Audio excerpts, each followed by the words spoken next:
There we are.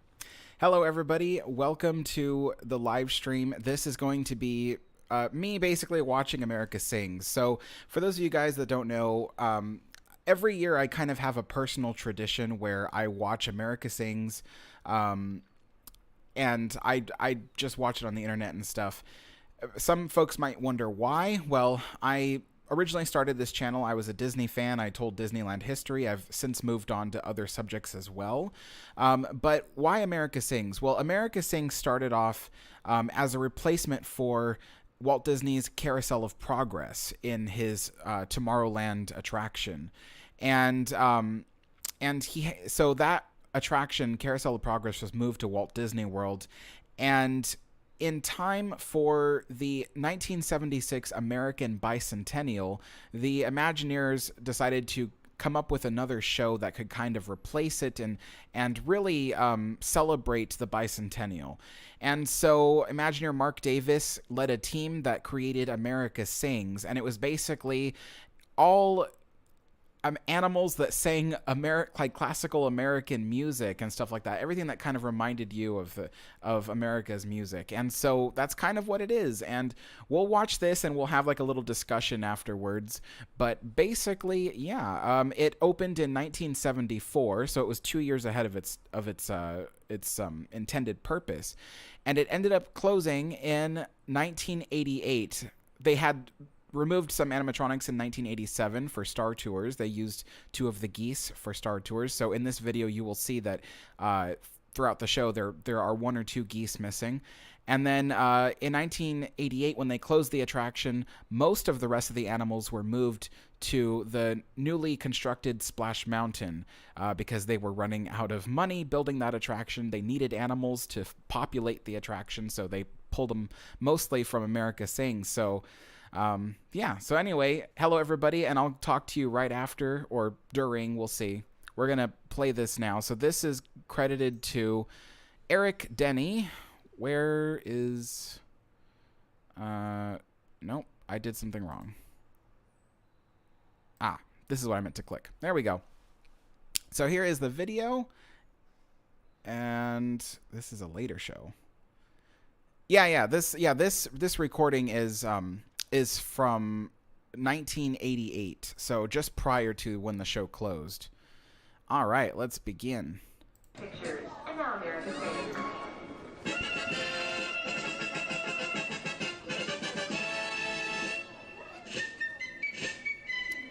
So cool to see Sam the Eagle and Ollie the Owl there.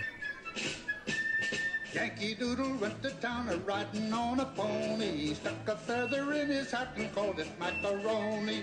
Yankee Doodle, keep it up, Yankee Doodle dandy. Mind the music and the step, and with the girls be handy. Yankee Doodle. Yes, folks, that was America's first popular song.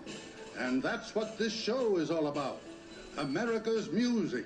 Where'd the songs come from, Sam? Why, they were the songs that people brought from their native countries. They did? What kind of music was it? Sometimes it was happy, sometimes it was sad. And sometimes it just spoke of love, like, I dream of Jeannie with the light brown hair. Very nice, but frankly, I prefer all around the cobbler's bench, the monkey chased the weasel, the monkey thought 'twas all in fun.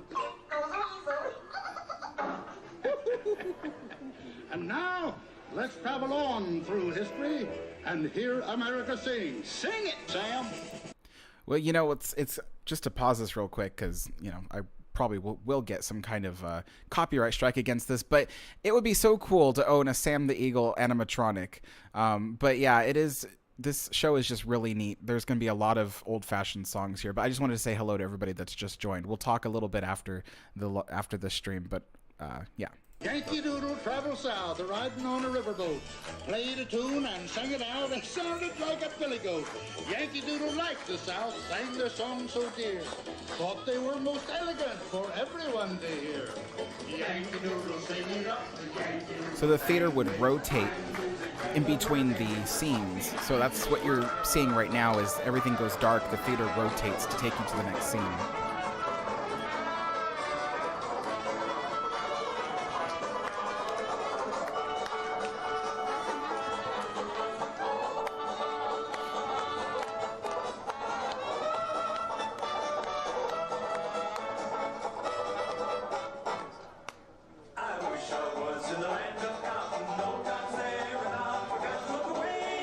there's a missing goose there.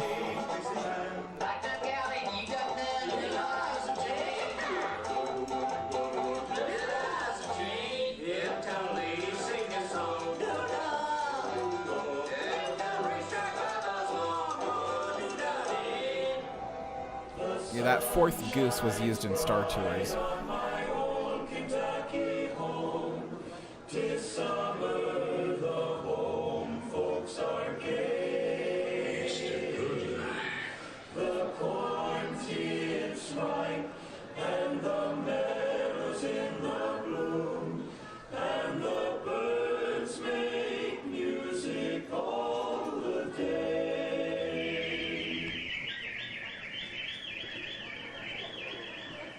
Now, the Swamp Boys.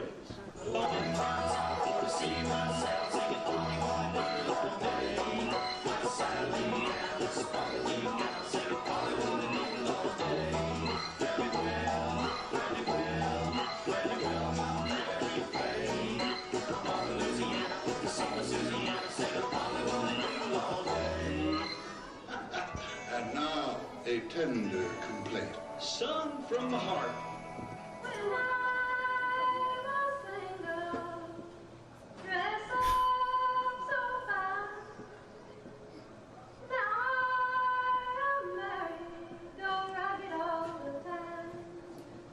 The little possums hanging from the line. It's so funny.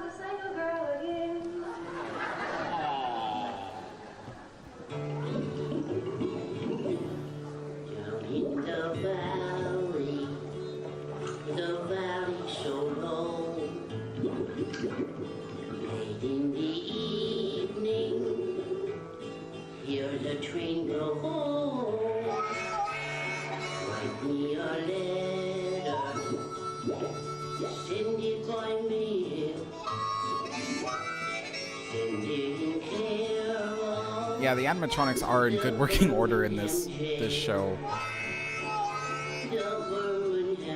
And they move so quickly, too.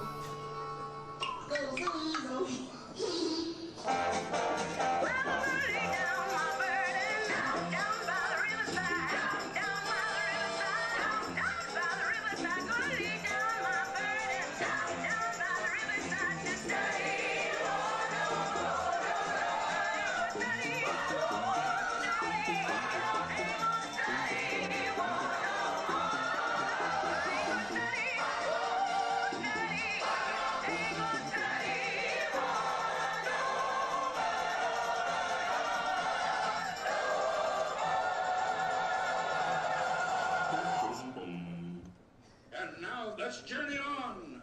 On the way. Yep, you all. Well, Yankee Doodle headed west, working on the railroad, crossing rivers over hills and moving with a big load. Onward west the trains rolled, where cattle were a-grazing. The tales and songs that people sang were really quite amazing. Yankee Doodle, sing it up, Yankee Doodle, dang. I like how at the end of each scene there's kind of like a little grand finale. It really shows how the early Imagineers, they had a good sense of showmanship, you know?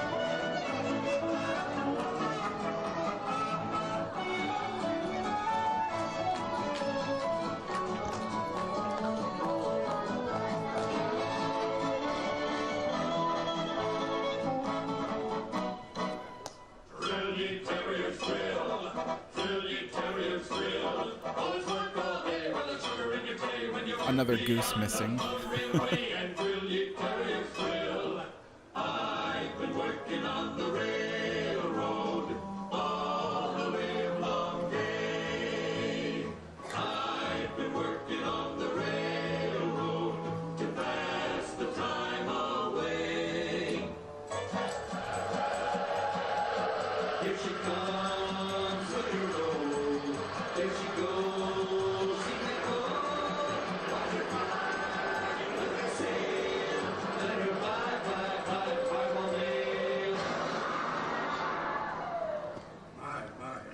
And now, saddles or Swanson.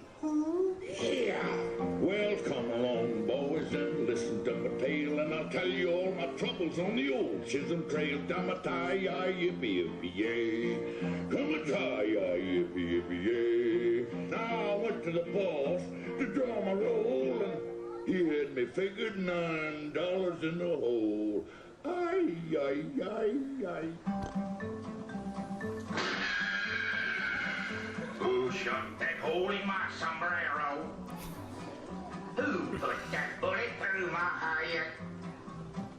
Who shot that hole in my sombrero? Who would do a terrible thing like that? I can't figure who pulled that trigger.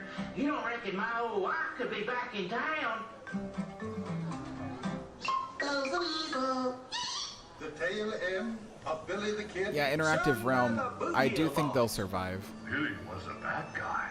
And Well, these vultures are my favorite. big gun. He was always after lawmen, and he kept them on the run.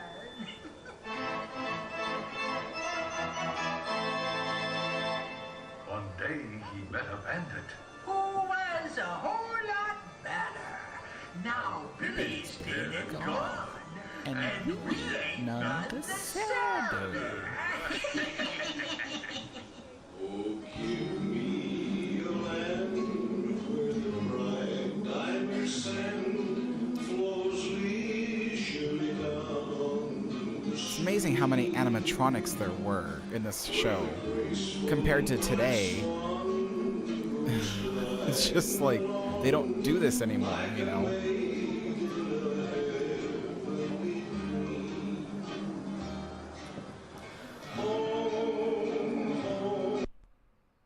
Uh-oh, something just happened. Okay.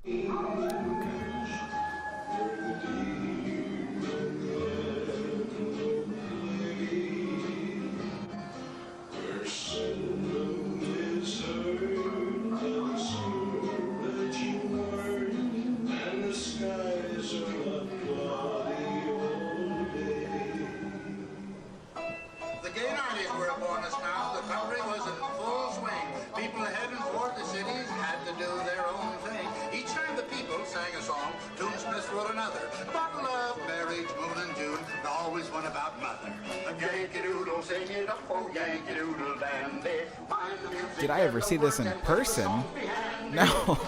The show closed in 1988. I wasn't born till 1992.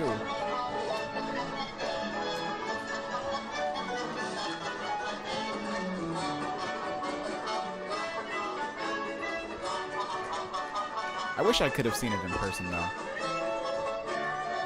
Hey, Linda. She may be somebody's mother.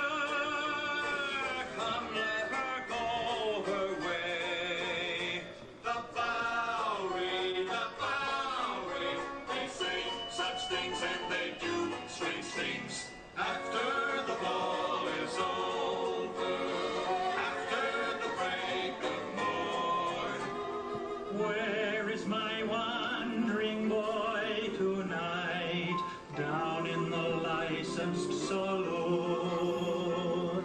Learning new vices all the night long, tempted to all that's sinful and wrong, listening to the siren's old song, down in the licensed saloon. Won't you come home, Bill Bailey? Won't you come on home? You want the home I love, oh girl. I'll do the cooking, honey. I'll pay the rent. I'll know somebody wrong. I remember that rainy evening I drove you out with nothing but a fire to cold. I know I today well ain't that a shame. Bill Bailey, won't you please come home? Come on home, Bill. Goes a weasel. And now, Blossom Nose Murphy.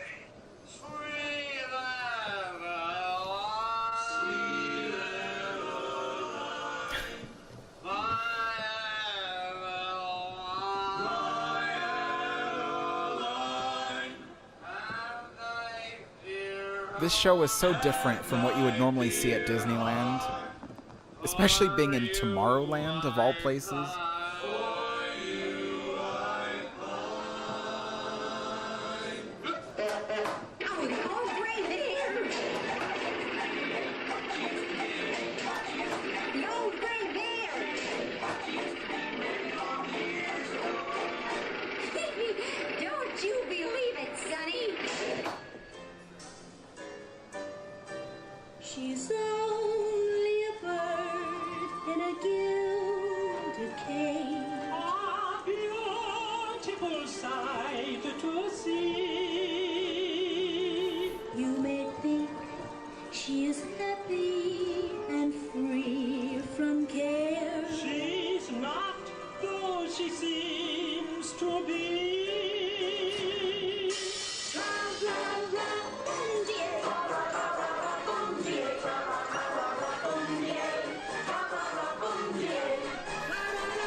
just take a moment to talk these storks riding the bicycles. They're like an old 1890s bicycle. To this day, it's still hard for me to figure out how Disney did that, because when you really analyze the scene, it almost appears as if the stork really is balancing on a bicycle that is rolling along the railing. And it's just amazing to think about. But yeah, just something I wanted to mention real quick.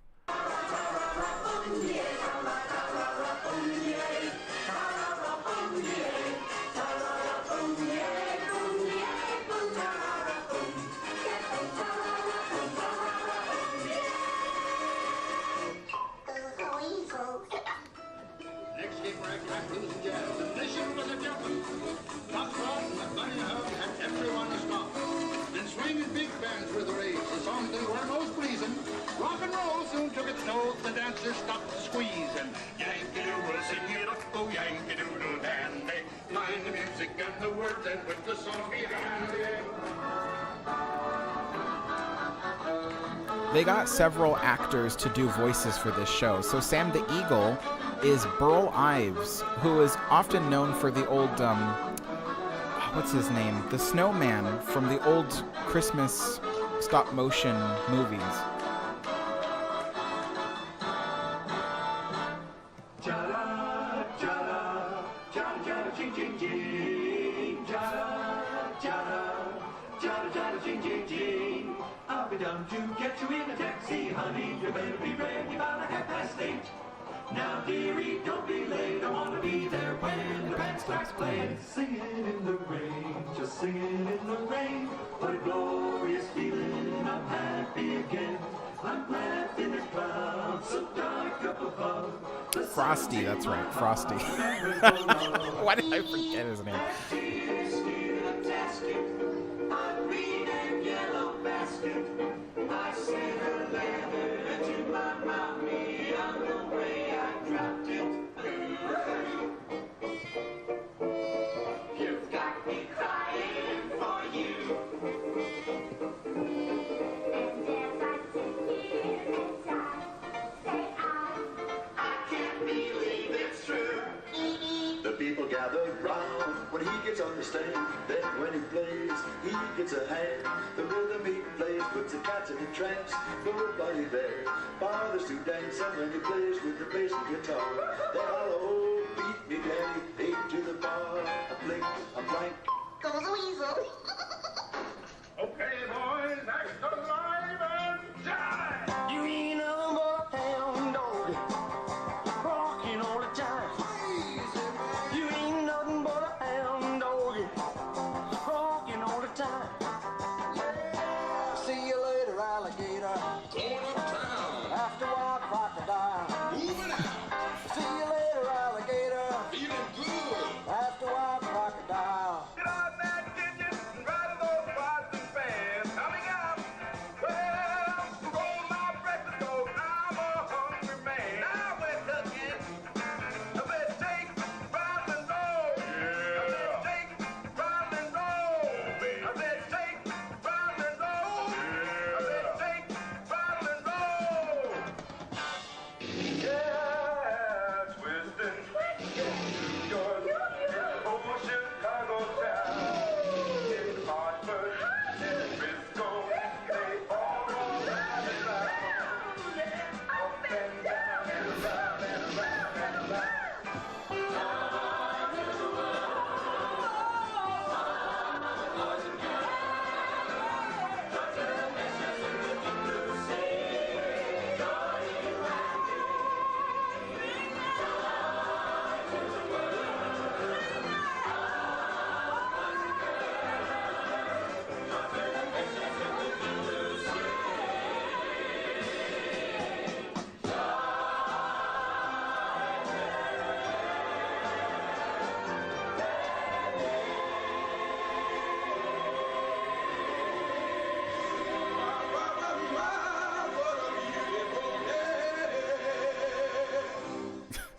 That frog.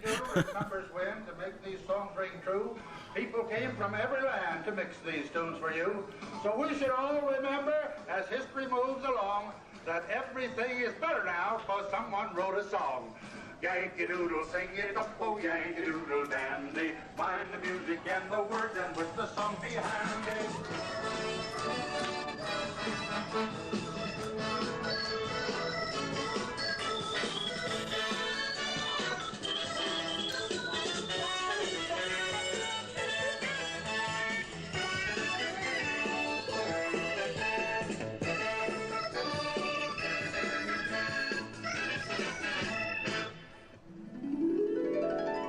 Yankee Doodle always says the past is just a start. Tomorrow will bring songs to you that come straight from the heart. Another thing he had to say was life is just a song. So everybody get in tune and let's all sing along. Should old acquaintance be forgot and never brought to mind? Should old acquaintance be forgot and days of old lang syne? Goodbye, goes a weasel. That's it. Thank you, Miss Turner. So make sure you do take all your personal belongings with you as you depart to the rear doors. We hope you enjoy the rest. It is really interesting when you think about, just how that show was created. Let me just do this real quick. That show was entirely programmed by people who were working with, what we now call analog systems. So basically, they had these boards that had a drawing of a human on it, including fingers, and at each major joint on the human drawing was a dial or a button, and that allowed them to adjust the motion of the hydraulic pistons that moved the animatronics. And all these animatronics here, well, for the most part, were hydraulic. There were only certain animatronics that had pneumatic air, and the pneumatic air allowed for like really fast movements like eye blinks. But otherwise, it was all hydraulic. But it's amazing to think that somebody had to program all of this, and including the lights had to be programmed with all of it. So it's just really interesting how they built this attraction. And there were, if I remember off the top of my head, somewhere around 126 animatronics throughout the whole show, which is astounding. It is amazing. The only other show that had more than America Sings was Pirates of the Caribbean, with, I think around 150 animatronics altogether. But it is really amazing. And the thing is, you can see after you just saw the show, it was incredibly dated. By the time the 1980s came around, a lot of the show wasn't seen by very many people, and it was becoming incredibly dated. It was very much a 1970s show. But yeah, for those who missed the beginning of the live stream, what it was a show put in Disneyland to replace the Carousel of Progress, which was moved over to Walt Disney World. And the American Bicentennial was on its way. The American Bicentennial was in 1976. And so they opened America Sings 2 years ahead of that in 1974 to kind of celebrate the American Bicentennial. And it was, the whole idea of the show was to display America's music in a way that was funny and entertaining and comical. And so one of the, the key Imagineers who created this show was Mark Davis.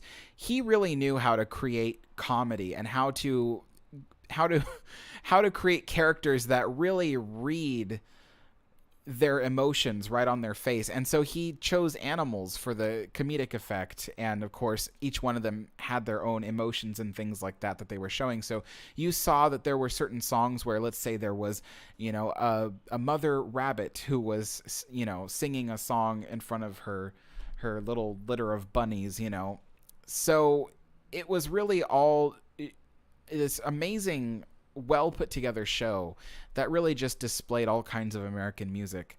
It was really neat. I wish I could have seen it in person, but I wasn't even born yet when they removed it from the park. But I watched this show every year on the 4th of July. I don't really watch it otherwise. I just never get around to it. But I think it's funny, and frankly, it's just become kind of a little tradition of mine. But What's interesting about the animatronics is one of the ways that they differ from how they would be built today is today they would use all electric motors for the animatronics.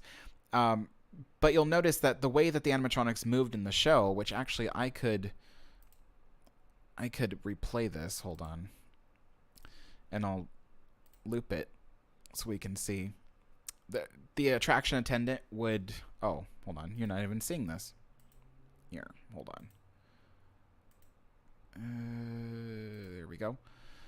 The attraction attendant would stand there and kind of give some safety spiel information and stuff, and then the show would promptly begin right afterwards. People sat in a theater. I think each theater seated around 150 people, I believe. Was it each one 150 people? Just about. But the animatronics were all hydraulic for the most part, aside from their eye blinks and their eyebrow movements, which were pneumatic. But what's interesting was the problem with the animatronic technology at the time was with the fast hydraulic movement, the whole figure would kind of shudder and shake. So you have to think of these animatronics as a metal frame that keeps the shape of the body. And when you have this massive hydraulic motion, including the weight of the animatronic, which is hundreds of pounds at times. I mean, the Sam the Eagle animatronic weighed around 300 pounds. And the animatronic was only about 4 feet tall, which was just over a meter. So, so when he moved, if he made a really fast movement, the whole figure could like shake when it came to a stop. And so to kind of mitigate that, they made the movements as slow as they could. But even still, there are some animatronics in the show that you'll notice when they move too quickly, they'll kind of, and they come to a stop, they kind of shake a little bit. So that's kind of what's going on here. And as for what happened to the Sam the Eagle and Ollie the Owl animatronics after the show closed, I've got my suspicions that the Sam the Eagle animatronic, one of them eventually became the Brer Fox animatronic in Splash Mountain. The Ollie the Owl animatronic, I think one of them became one of the Brer Rabbit animatronics in the ride. I don't have any proof behind that. All I can do is look at how they moved because, Disney being cheap, they wouldn't have wanted to alter the animatronic too much, or else it would have cost a lot of money. So you have to look at how they move. But you'll see here we're looking at the Geese Quartet, which is only a trio because they removed one of them. What happened to 2 of the geese in the show was they moved them into the new Star Tours. Star Tours opened in 1987. So in 1987, they pulled 2 geese from America Sings. And as kind of a quick and easy way to create robots, all they did was remove the skins from the animatronics, and then they installed some little prop pieces to make it look more robotic. Because without the skins, the animatronics really are just a bunch of machinery attached to a metal frame, and they put these plastic casings around the limbs that hold the shape of the animatronic. So what they did was they just removed the fur and the plastic casings, and you basically have a robot. And so 2 of them went to become the G2 droids in Star Tours, and then a year later, most of the animatronics will be pulled from America Sings to become animal animatronics for Splash Mountain, which a lot of you might know Splash Mountain is going to be undergoing a change in the coming years to become Tiana's Bayou Adventure, based off of Princess Tiana, the movie Princess and the Frog with Princess Tiana. So Disney, trying to save money as it is, they will try to keep most of the animal animatronics. They might give them a new costume, because they all, as you can see, they're all wearing clothes. Disney might try to give them a new costume, that kind of thing. But ultimately, I think the animatronics, most of them will stay, simply because it'll be just fast and easy. What's interesting is a lot of people don't think these animatronics are much. People look at animatronics, they think of them as just moving mannequins, but they're way more complex than that. These animatronics are essentially robots that cannot think for themselves. They rely entirely on recorded programming in order to make them move. But what makes them so interesting is just how much work goes into them. in a modern animatronic today would sometimes, depending on the type of animatronic, would cost millions of dollars of investment. I'd say one of these animatronics, like that fox that's on the screen right now, he probably costed Disney closer to $5,000 just to develop that one animatronic, because it takes a lot of engineering, a lot of craft. It takes a lot of design work as to how it'll move and what it'll do. It's really not as simple as just welding some motors to a frame and then just making it move. It really is a significant investment. Each animatronic, Imagineers would say, is the equivalent of a luxury car, because that's how much work, that's how much expense goes into it. So they are very, very complex figures. So Disney will try to not throw away animatronics when they can help it. They will try to always reuse. And even today, when their modern animatronics are 100% electric, they will still reuse hydraulic animatronics if they can, because even though it's an outdated technology, it's still cheaper than building a whole new animatronic from scratch. So that's often why you see these animatronics reused for Disney rides. Oops. But yeah, I'm trying to think if there's another scene. But a lot of these animatronics are reused for Splash Mountain, especially the geese. You see them a lot in one of the first sequences of the dark ride portion. What dumb name? Yes, Mark Hooper says the clicking sound. The clicking sound is from the pneumatic power. So if they blinked their eyes or their eyebrows would move, those were the faster things, and those require air pressure to make them look natural. So the air pressure is not controllable the way the hydraulic movement is. So you notice these animatronics, if they move their arm or something, they can move their arm to any degree of motion and do these kind of broad gestures. If they were to do that with air power, you don't have that kind of control. It's either beginning or end of motion. There's no in between. That's the problem with air power. So they only use the pneumatic power for things like eye blinking and eyebrow movement. And so if it's a bird chirping, then you might see the beak just quickly, snap, snap, snap, snap, like that with the air. But otherwise, they would have used hydraulic power for the more controlled gestures that the animatronics make. Today, everything's electric, so they would use electric motors for that. But at the time, electric motors weren't very reliable for animatronic use back in this time. Because it's just they didn't have the level of control that they would have with hydraulics. So the problem with these hydraulic animatronics was that not only would they shudder and shake if they didn't move slow enough, but also the hydraulic lines could leak and it would spill hydraulic fluid everywhere. There was a funny story, which was Disney's first audio animatronic was Abraham Lincoln. They were creating the Great Moments with Mr. Lincoln show for the Illinois Pavilion at the 1964 New York World's Fair. And at the time, hydraulic fluid was red colored. A lot of hydraulic fluid today is still red color. But the interesting thing was they were testing out the Lincoln animatronic. It was Disney's first audio animatronic. And as Lincoln stood up and moved, all of a sudden a hydraulic line in his torso blew, and the red liquid, this thick hydraulic liquid, just seeped through all his clothes and poured down his shirt and jacket. And the animatronic then, without hydraulic pressure, ended up just collapsing into his seat. And so that happened during one of the first showings of the Great Moments with Mr. Lincoln show. And one of the audience members had went up to one of the Disney workers who were monitoring the show and said, "I can't believe you recreated the assassination of Mr. Lincoln," because it really looked like a bloody mess. So Yeah, that was one of the interesting things about the hydraulic animatronics. So after that, Disney was the one that developed clear hydraulic fluid, if I remember correctly. Disney creates and invents a lot of new technologies just so that way their shows can work correctly. So I believe one of the innovations out of that was clear hydraulic fluid.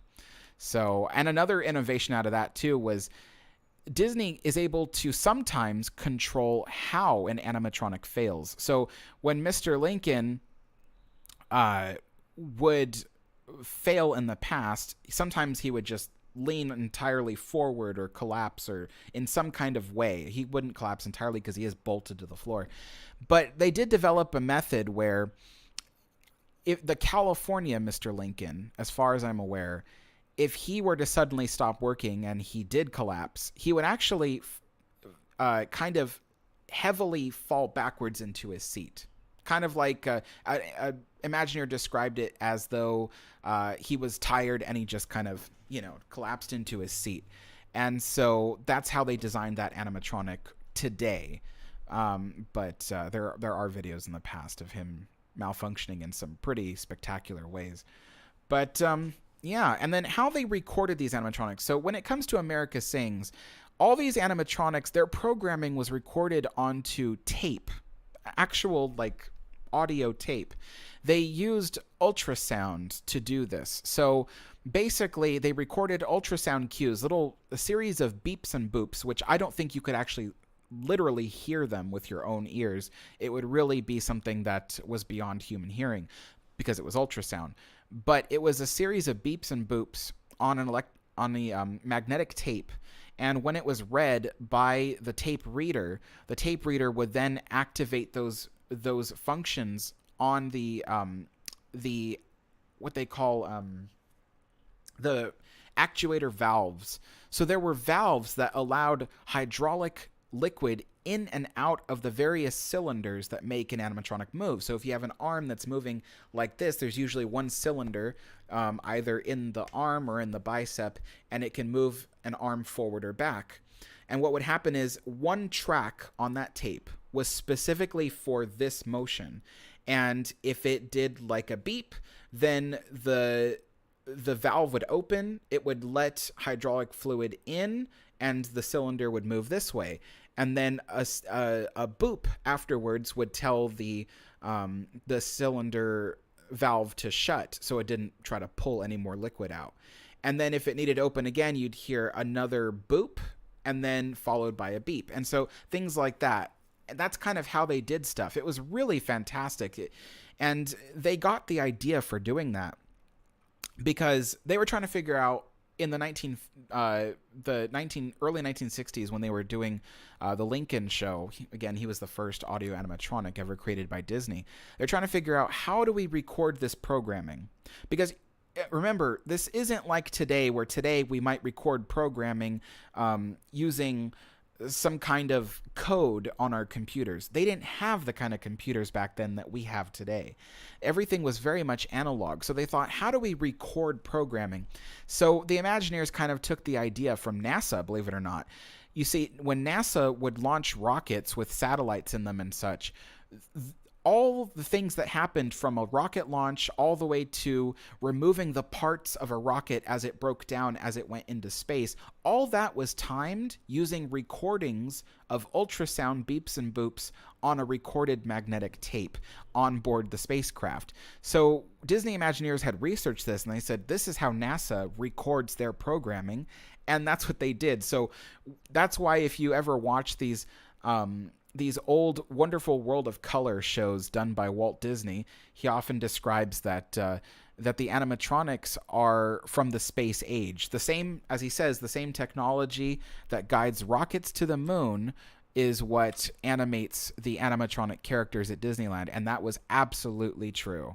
So that's one of the amazing things about this is you just have, it's fascinating to think how they did all this without modern computers. Today, this whole show could be animated and run probably from the technology on someone's cell phone. But back then, they had this massive basement underneath this attraction full of several computers, and the computers were towers. They were towers about 2 meters tall, just about 6 feet tall. And the towers each contained several series of recorded tapes all playing, and each of these towers controlled one animatronic. So if there was 120 animatronics, you had 120 towers, each of them with a series of tape players, and all the tape players going at the exact same time, each forcing all these animatronics to make their movements based off of the recorded tape. So it's just amazing how they did this show, and it was definitely one of the technological marvels at the time. Of course, it was still overshadowed by Pirates of the Caribbean, being that Pirates had, just about 150 animatronics altogether, if you include all the animals like the chickens and the birds and all that. But still, doing this to an entirely timed show where the theater had to rotate just about every 4 minutes in order to maintain good passenger capacity. It's just amazing. Just amazing. So I've been reading your guys' comments. Nothing for me to directly respond to exactly. Yeah. So So anyway, folks, I think, how long have we been doing this stream now? 42 minutes? I'd say that's long enough. But anyway, folks, I want to thank you all so much for joining me for this basically rewatching of America Sings. Like I said, I do this every year on my own anyway, so I thought, wouldn't it be cool to kind of bring everybody along again to watch it with me, and then we can, I figured I'd talk a little bit about America Sings afterwards. But it really is an interesting show. I have the link to this precise video in the description below, so if you want to see this for yourself on your own time and analyze it yourself, you can. It's a link in the description. And anyway, I want to thank everybody. Have a happy 4th of July or Independence Day for the United States, and stay safe. If you're going to play with fireworks, please be very, very careful, not just for the environment, to not start fires, but also for yourself and your family. Fireworks can be very dangerous. So anyway, thank you all for watching, everybody, and I'll see you all next time. Bye-bye.